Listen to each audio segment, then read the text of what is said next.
All right, hello everybody.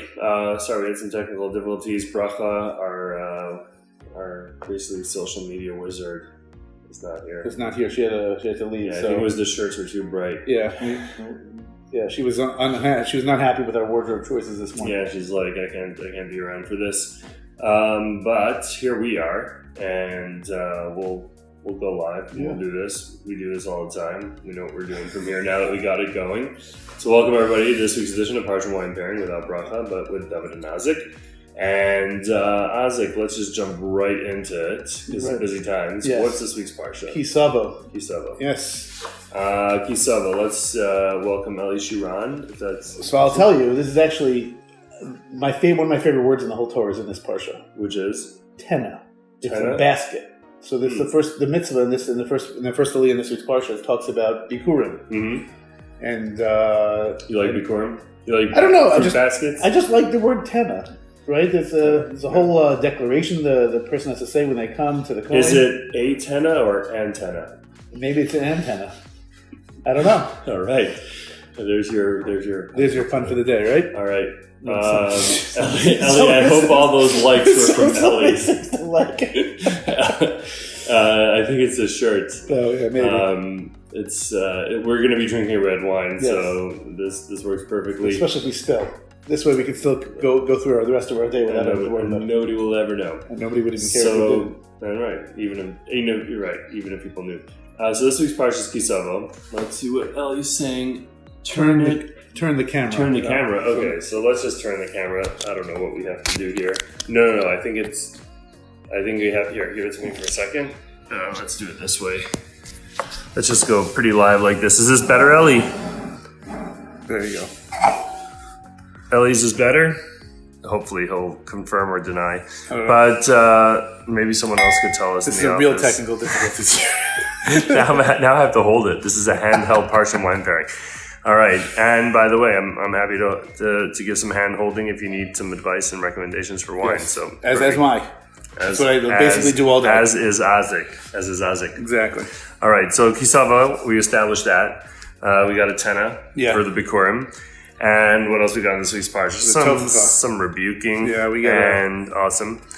And what else we got in this week's Parsha? I don't know. I never get past the Tavo. I don't know. There's a bunch of other stuff. I don't know how to make this not shake too much. I wanted to put it. There we go. Okay, we'll just put it down like that.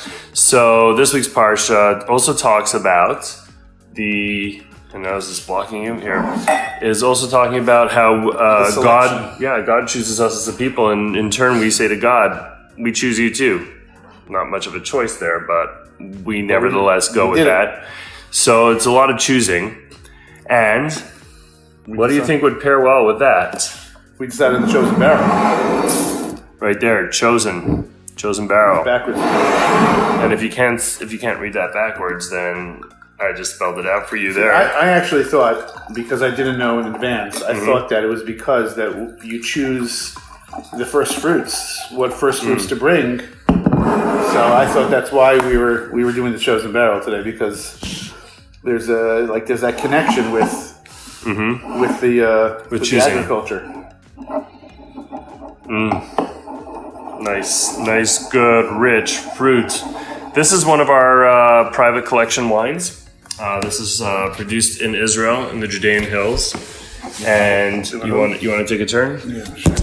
And this is not good.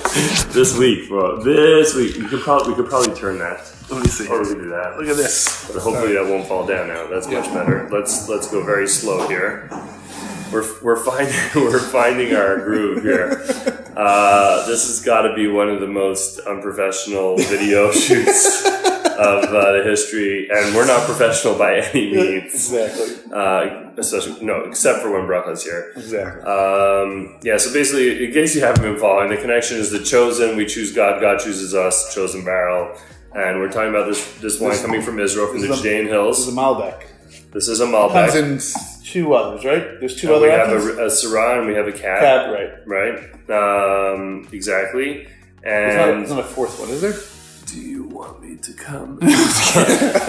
Ellie, we want you to come here anytime, regardless of whether it's an offer to hold a camera or just to come hang out. So anytime, please come visit. But this wine, Malbec, is 2014. It's unfiltered, so like there may be sediment developing, but this is rich. This wine's at about 15% alcohol. I think it's 15% alcohol. It's high in alcohol. It's big body, big tannins. It's like a typical Malbec, or not necessarily a typical Malbec. You have some of the good Malbec from France. We carried from Kosher, the region. Gal, if you're saying it in the real French way. I won't. But yeah, and that's spelled Cahors, Gal. You go figure that's how you pronounce it. That's Malbec, and then you have like your Argentinian Malbecs, which are also very famous. Now Malbec, a lot of the time you're getting like blueberry, Syrah, Malbec Syrah.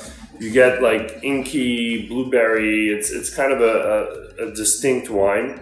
Sometimes in Israel, some of the varietals take on more of the style characteristics of the winemaker. But let's go ahead and see what we're smelling in here. Get a lot of alcohol. Well, it's 15%, and that's kind of the thing that will blow off. But I think beyond that, you can start to smell a bit of that blueberry. Definitely some fruit components. Sometimes you get like leather and more of those animal a little earthy. bit of spice, I think, right? Earthy, yes, definitely some spice in here. All right, so it's hard to tell the color against this, but the color is looking a little deep, and I'm wondering if like this wine is already starting to, it's got 5 years on it. It's already starting to like settle down. 2014. Yeah, and come. So it's basically it was harvested right around exactly 5 years ago. Right. Very agave. That's really good. That's a solid wine. Gives you a nice little burn in the back of the mouth with the alcohol. I like that. Right. So the tannins are not that gripping on this. No. So you're not getting like huge tannins. I'm surprised by how smooth the texture is on this wine. Because on the nose it smelled like it was going to be big, juicy, spicy. But in the mouth you're getting like a very soft, subtle. I don't think it has anything to do with the peppered cauliflower that we had for lunch. Yes, we had from the Brooklyn food truck that's located in DC. They swung by and delivered us some lunch today. We had some brisket and some cauliflower. Mm-hmm. And some knishes.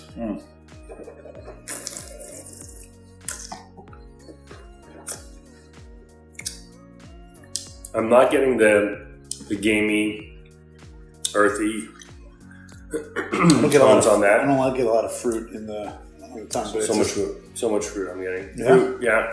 I'm getting a lot of fruit, and I'm getting some of the oak influences here, especially towards the end.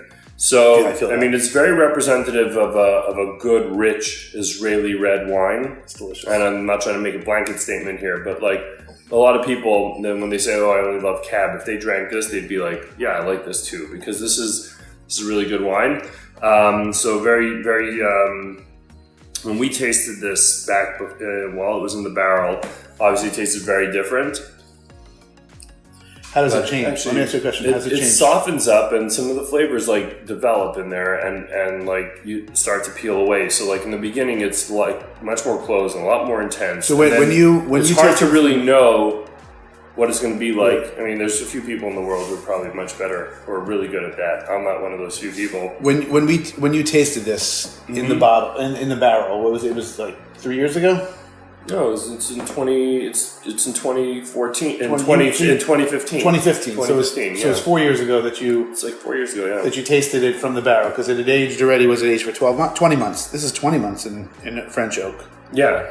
So they taste this all along the way. When they're producing wine, they're constantly trying it and doing different things to see what needs to be changed. You need to move it from new oak to another barrel. Do you want to? I like to speak about the kinds of decisions that you have to make as a winemaker along the way once it's ready in the barrel. but you're constantly monitoring it. Maybe you're putting a drop of something else in there, some other like wine. mix it up a little bit. Yeah, and usually that happens towards the end when you want to blend it. But sometimes you're like, okay, this is too tight. I need something that's going to open it up a bit. Or it's too green. I need some red. It's too red. I need some green. Depending on your choices. But yeah, we were really happy with this when we tried it, and it's definitely developed nicely. So l'chaim. And let me ask you to the winemaker. And as a hint, the winemaker was not Eli Shiran, but we do have fantastic wines by Eli Shiran. We do. And we're about, and this is a special announcement for Eli, we got his 2017 Conductor in stock. The 2016 is basically sold out. We have like a couple of bottles. If it's not today or tomorrow, we'll be releasing the 2017 Conductor. This has been tried and tasted by some serious wine people. They've all given it 90 plus points. I've seen 92, 93. It's obviously in the Jewish and Israeli community. We didn't submit it to Decanter or Wine Enthusiasts, but this is amongst the people that are like in the know, and they've been giving it rave reviews. I'm very, very happy to be releasing it like any day, especially if you want some. Go ahead. If you wanted the 2016, you're basically out of luck. I think we have less than a case left, and then it's gone. And then I'm also looking forward to getting the next vintage. Like in a few months, we'll be having the 2018s. This stuff has been moving, and it's flying, and it's delicious. And if you want to know which one, if you want to know which one is exactly to your taste preference, give Isaac a call. Ellie, which one's to your taste preference? He's gonna say, I love all my kids. I love all your kids too, Ellie. L'chaim. L'chaim.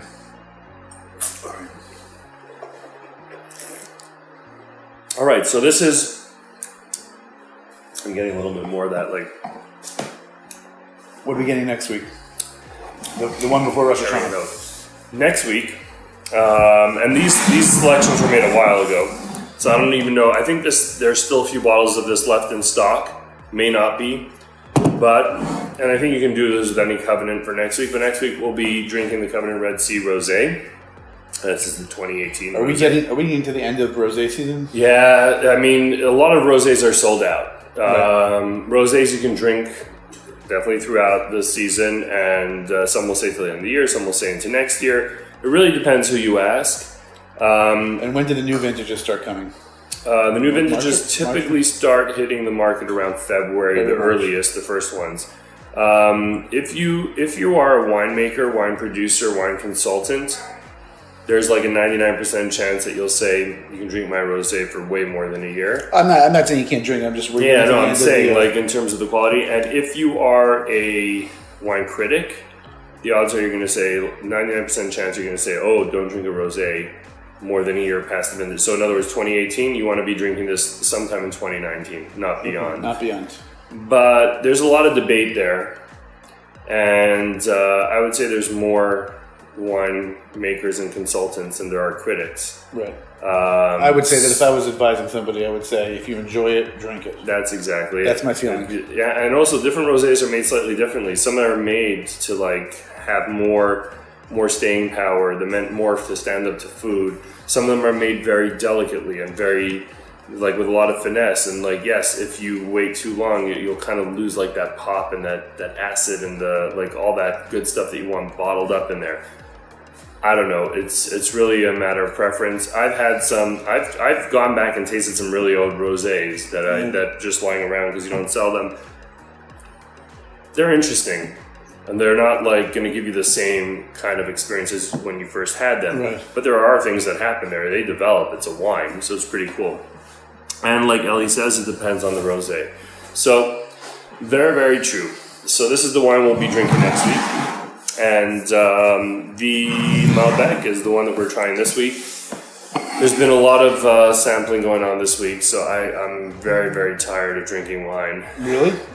For the week. Really? I'm just getting started. Yeah, so... We had a lot of wine. But there's some really, really cool... I think this week was a breakthrough week for us. There's going to be some really, really cool stuff happening. I'm not going to talk about it all now because it's like you plan now and a year later things happen. So closer to the date, we'll be talking about that. But all the work should be worth something. Exactly. And so, if not, then we just get to drink wine at work. Yeah, we do get that. It's true. So looking forward to Shabbos and having a nice relaxing time.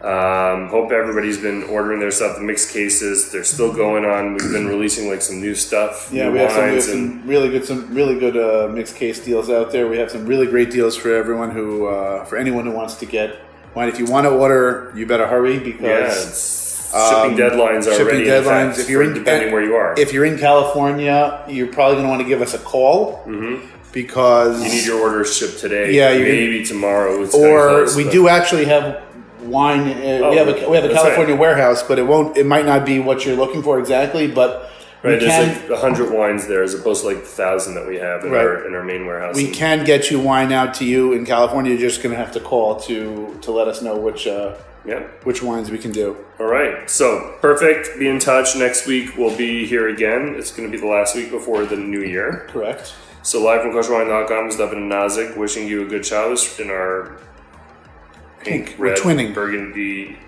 this is not not burgundy. Red. This is like dusty. There's probably like an exact color, like a dusty Spanish, blah, blah, blah. Whatever color it is. Use nothing more pink. Fuchsia. Okay. Fuchsia. All right. Live from Kosherwine.com, Devin and Nazik wishing you a good Shabbos. See you next week.